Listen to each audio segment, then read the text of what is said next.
جی دیکھیں 2 روز قبل Peshawar police line کی مسجد میں نماز ظہر کے دوران ہونے والے دھماکے کے نتیجے میں ہم دیکھ سکتے ہیں کہ جس وقت کہ جو مسجد تھی پولیس لائن کی جہاں پر میں اس وقت موجود ہوں، اس کی وہ والی جو بلڈنگ ہے وہ نئی بنی ہوئی ہے جو 2013 اور 14 میں بنائی گئی تھی، اور جو یہ والی بلڈنگ ہے یہ 90s میں بنی ہوئی بلڈنگ ہے جو اس وقت کمپلیٹلی طور پہ منہدم ہو چکی ہے. ہم دیکھ سکتے ہیں کہ یہاں پر یہ جو مٹی سے جو ہے اس کی چھتوں کے لینٹر بھی ہیں اور لینٹر کے اوپر مٹی ڈلی ہوئی تھی جس کے بعد یہ پرانی تعمیر ہے، اور یہ وہ بلڈنگ ہے جس کے نیچے جو ہے وہ ملبے تلے جو ہے وہ لوگ پھنسے ہوئے تھے، جس کی وجہ سے ریسکیو کا ایک لمبا آپریشن گیا. 24 گھنٹے سے زیادہ لمبا جو آپریشن ہے وہ اسی وجہ سے گیا کیونکہ بڑے بڑے بیمز ہیں، سلیبز ہیں، لوہا ہم دیکھ سکتے ہیں پڑا ہوا ہے جگہ بہ جگہ.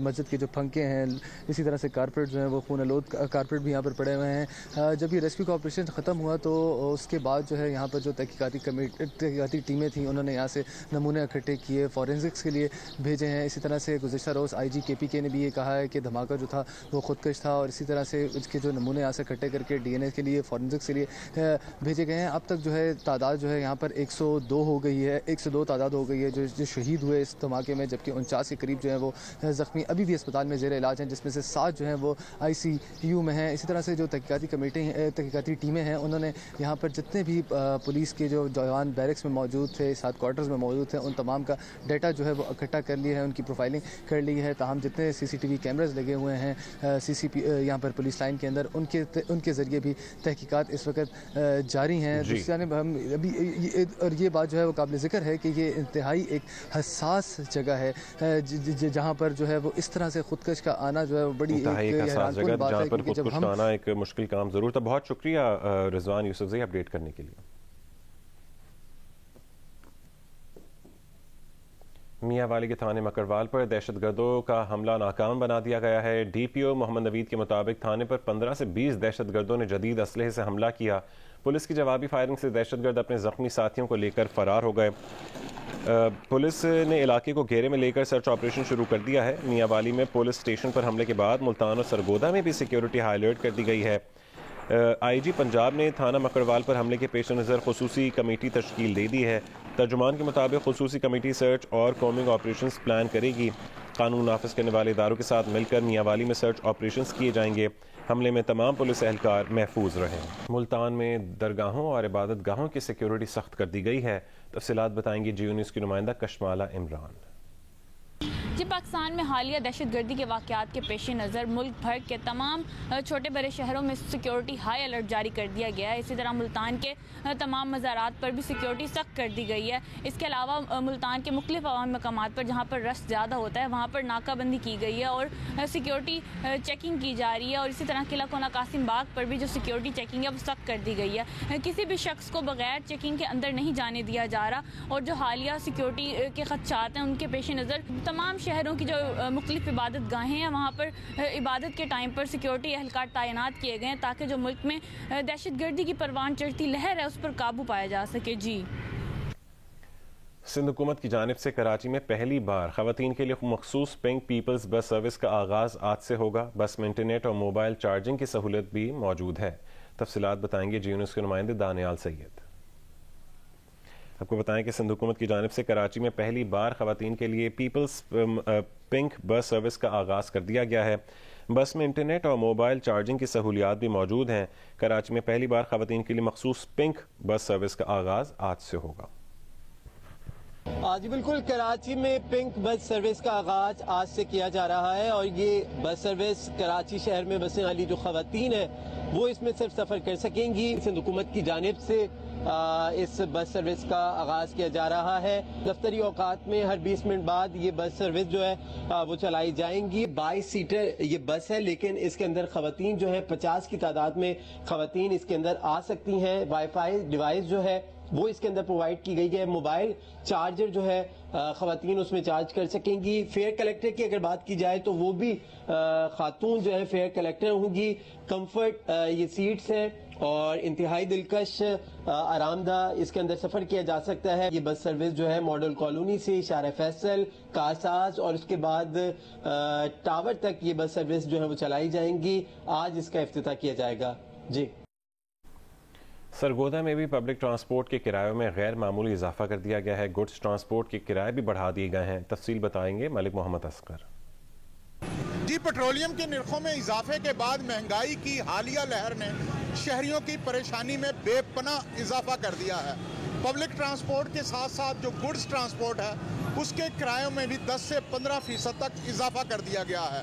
سرگودا شہر سے لاہور، فیصل آباد، گجرانوالہ، ملتان سمیت جتنے بڑے شہر ہیں وہاں پر جانے والے کرایوں کی شرح میں 100 سے 150 روپیہ فی سواری اضافہ کیا گیا ہے، جبکہ اندرون شہر چلنے والی گاڑیوں، رکشوں، چنچوں کی کرایوں میں بھی اضافہ کر دیا گیا ہے، جس کی وجہ سے شہریوں کو سفر کے لیے شدید مشکلات کا سامنا کرنا پڑ رہا ہے۔ شہریوں کا کہنا ہے کہ حکومت کو چاہیے کہ وہ ٹرانسپورٹ کے کرایوں کو کنٹرول کرے اور مخصوص حد تک سرکاری نرخنامہ جاری کیا جائے جس پہ ٹرانسپورٹرز کو پابند کیا جائے کہ وہ اس کے مطابق ہی کرائے وصول کریں۔ جی پاکستان اور آئی ایم ایف کے وفد کے درمیان ہونے والی ملاقات میں معاشی اور مالی پالیسیوں کا جائزہ لیا گیا۔ اس کے علاوہ نوے جائزے کو مکمل کرنے کے لیے اصلاحات پر بات چیت بھی کی گئی۔ وزیر خزانہ نے کہا ہے کہ پاکستان آئی ایم ایف کا پروگرام مکمل کرنا چاہتا ہے اور نوے جائزے کے لیے ہر ممکن مدد فراہم کرے گا۔ اسلام آباد میں ہونے والی ملاقات میں وزیر خزانہ نے آئی ایم ایف کو معاشی پالیسیوں اور مختلف شعبوں کے اصلاحات کے بارے میں بتایا۔ وزیر خزانہ نے مالی خسارہ پورا کرنے کے لیے کرنسی کی شرح تبادلہ اور توانائی کے شعبے میں اصلاحات کے بارے سے آگاہ کیا۔ وزیر خزانہ نے کہا کہ توانائی کے شعبے میں گردش قرض ختم کرنے کے لیے اصلاحات لائی جا رہی ہیں۔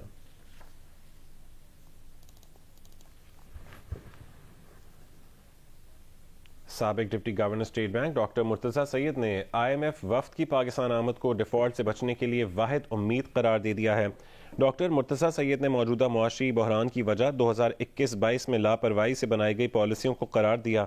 سابق عہدیدار کا کہنا تھا کہ مارچ 2021 تک پاکستان ایک سکسیس سٹوری کے طور پر آگے بڑھ رہا تھا، لیکن پھر اس کے بعد غیر مستحکم مالیاتی پالیسیوں نے تباہی کے دروازے کھول دیے۔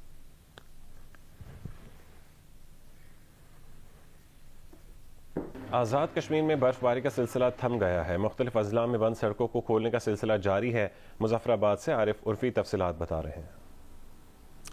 جی ہاں، موسم صاف ہو جانے کے بعد آزاد کشمیر کے بالائی علاقوں میں برف باری کا سلسلہ تھم گیا ہے اور ذیلی علاقوں میں بھی دھوپ چمک رہی ہے۔ موسم صاف ہوتے ہی محکمہ شاہراہات آزاد کشمیر نے بند سڑکوں کو کھولنے کا کام شروع کر دیا ہے۔ بالائی وادی نیلم کی سڑکوں کو بھی کھولا جا رہا ہے، اسی طرح لسڈانہ کی سڑک جو ہے اس کو بھی کھولا جا رہا ہے، اور جو ٹولی پیر کی سڑک ہے اس کو بھی کھول رہے ہیں، اور سدن گلی کا جو ملانے والا جو شاہراہ ہے اس کو بھی اس وقت کھولا جا رہا ہے، اور لوگ اپنی مدد آپ کے تحت بھی برف ہٹا کے جو رابطہ سڑکیں ان کو کھولنے کا کام جو ہے لوگوں نے شروع کر رکھا ہے۔ اور محکمہ موسمیات کا یہ کہنا ہے کہ موسم کی یہ جو صورتحال ہے تقریباً 2 دن تک اسی طرح رہے گی، اور اس کے بعد پھر ایک اور بارش اور برفباری کا اسپیل آنے کا امکان ہے، جس سے سردی کی شدت جو اس وقت موجود ہے اس میں مزید اضافہ ہونے کا بھی امکان ہو سکتا ہے۔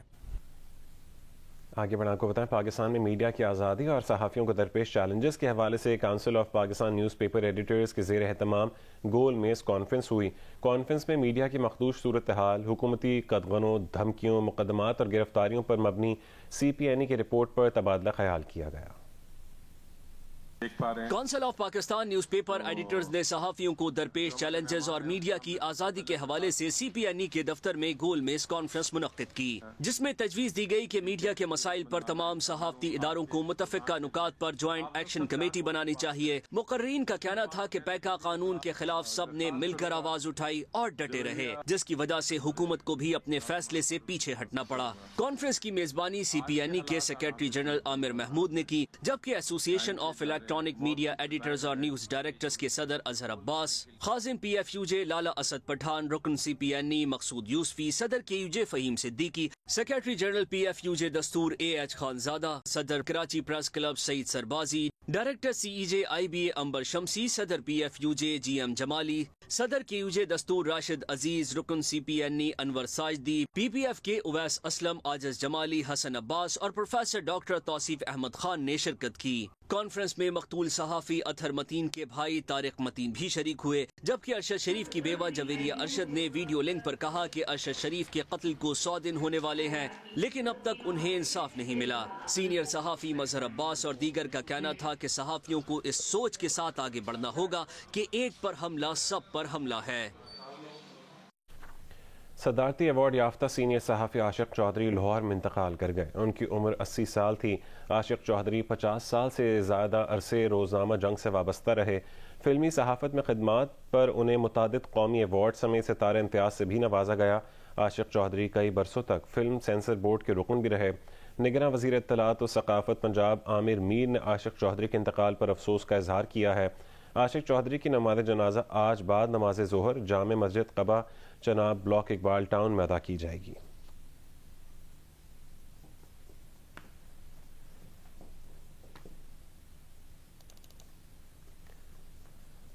Chairman P C B management committee Najam Sethi نے وزیر اعظم پاکستان میاں محمد شہباز شریف سے ملاقات کی ہے۔ اسلام آباد میں ہونے والی ملاقات میں وزیر اعظم نے نجم سیٹھی کی کرکٹ کے فروغ میں کی جانے والی کاوشوں کو سراہا ہے۔ پاکستان کرکٹ بورڈ کی مینجمنٹ کمیٹی کے چیئرمین نجم سیٹھی نے وزیر اعظم میاں محمد شہباز شریف سے اسلام آباد میں ملاقات کی۔ ملاقات میں نجم سیٹھی نے وزیر اعظم کو پاکستان میں ڈپارٹمنٹل کرکٹ کی بحالی اور فروری میں شروع ہونے والے پی ایس ایل 8 کے کامیاب انعقاد کے لیے اقدامات سے آگاہ کیا۔ وزیر اعظم نے ملک میں کرکٹ کے فروغ کے لیے نجم سیٹھی کی کاوشوں کو سراہا اور انہیں اس سلسلے میں سخت محنت اور لگن سے کام جاری رکھنے کی ہدایت کی۔ پاکستان آرمی نے انٹر ڈپارٹمنٹل باسکٹ بال چیمپئن شپ جیت لی ہے۔ اسلام آباد میں ہونے والے ایونٹ کے فائنل میں ایئر فورس کو 52 کے مقابلے میں 76 پوائنٹ سے شکست دے دی۔ چیمپئن شپ میں وابڈا کی تیسری پوزیشن رہی۔ اسلام آباد کے لیاقت جمنازیم ہال میں کھیلی گئی چیمپئن شپ کے فائنل میں آرمی نے ایئر فورس کے خلاف عمدہ کھیل پیش کیا اور 52 کے مقابلے میں 76 پوائنٹ سے فتح حاصل کر کے ٹائٹل اپنے نام کیا۔ فاتح ٹیم کی جانب سے محمد حمزہ نے 24 اور عمار تغلب نے 20 پوائنٹ سکور کیے۔ ایونٹ میں تیسری پوزیشن وابڈا نے حاصل کی جس نے پاکستان آرڈیننس فیکٹری کو 68-51 کے سکور سے ہرا دیا۔ وفاقی وزیر برائے بین الصوبائی رابطہ احسان مزاری نے انعامات تقسیم کیے۔ اسلام آباد میں جاری ویسٹ ایشیا بیس بال کپ میں دفاعی چیمپئن سری لنکا کو پاکستان نے شکست دے دی ہے۔ دوسرے سیمی فائنل میں فلسطین نے بنگلہ دیش کو 3 کے مقابلے میں 14 رن سے مات دے دی۔ ایونٹ کا فیصلہ کن معرکہ پاکستان اور فلسطین کے درمیان آج کھیلا جائے گا۔ اسلام آباد میں جاری ایونٹ کے دونوں سیمی فائنلز منگل کو کھیلے گئے جس میں پاکستان نے دفاعی چیمپئن سری لنکا کو یک طرفہ مقابلے میں 16-1 سے شکست دی۔ ایک اور سیمی فائنل میں فلسطین نے بنگلہ دیش کو 3 کے مقابلے میں 14 رن سے شکست دے دی۔ ایونٹ کا فیصلہ کن مارکا کل میزبان پاکستان اور فلسطین کے درمیان دن 1 بجے کھیلا جائے گا۔ وفاقی وزیر بین الصوبائی رابطہ احسان الرحمان مزاری مہمان خصوصی ہوں گے۔ شکرگڑھ اور گردنواں میں صبح سویرے سے دھند چھائی ہوئی ہے جس کے باعث ٹریفک سست روی کا شکار ہے۔ تفصیل بتائیں گے منظور حسین۔ شکرگڑھ اور گردنواں میں صبح سویرے سے دھند کا سلسلہ جاری ہے جس کی وجہ سے سردی میں اضافہ ہو گیا۔ حد نگاہ انتہائی کم رہ گئی ہے۔ سردی میں اضافہ ہونے کے باعث شہری جو ہے وہ آگ جلا کر اپنی سردی کی شدت کو جہاں کم کر رہے ہیں تو دوسری طرف دھند کی وجہ سے ٹریفک کی روانی بھی متاثر ہے۔ فیصل آباد، راولپنڈی، لاہور اور دیگر شہروں سے آنے والی جو ٹرانسپورٹ ہے وہ تاخیر کا شکار ہے۔ ناروال روڈ پر مدن بگہ سے لے کر کرتارپور جسڑ تک حد نگاہ 10 میٹر سے بھی کم ہے جبکہ شکرگڑھ ظفروال روڈ پر حد نگاہ جو ہے وہ 30 میٹر سے بھی کم ہے۔ ٹریفک پولیس کا کہنا ہے کہ شہری غیر ضروری سفر سے اجتناب کریں، فوگ لائٹس آن رکھیں، قطاروں میں سفر کریں۔ یہاں آپ کو بتائیں وزیر اعظم شہباز شریف نے میاں والی کے تھانہ مکڑوال پر دہشت گردوں کا حملہ ناکام بنانے پر پنجاب پولیس کو شاباش دی ہے۔ وزیر اعظم نے غیر معمولی بہادری کا مظاہرہ کرنے والے پولیس افسران اور جوانوں کو انعام اور تعریفی اسناد دینے کا بھی اعلان کیا۔ یہ بھی کہا ہے کہ وہ دہشت گردوں کو مار بھگانے والے پنجاب پولیس کے افسران اور جوانوں کو خراج تحسین پیش کرتے ہیں۔ پولیس دہشت گردی اور جرائم کے خاتمے میں ہمارا قابل فخر ہراول دستہ ہے۔ دہشت گردوں کے خلاف پوری قوم اور ادارے متحد اور ایک آواز ہیں۔ پولیس اور سی ٹی ڈی کو مزید مضبوط اور جدید ہتھیاروں سے لیس کریں گے۔ پوری قوم دہشت گردی کے خاتمے کے لیے اپنی بہادر فورسز کے ساتھ ہے۔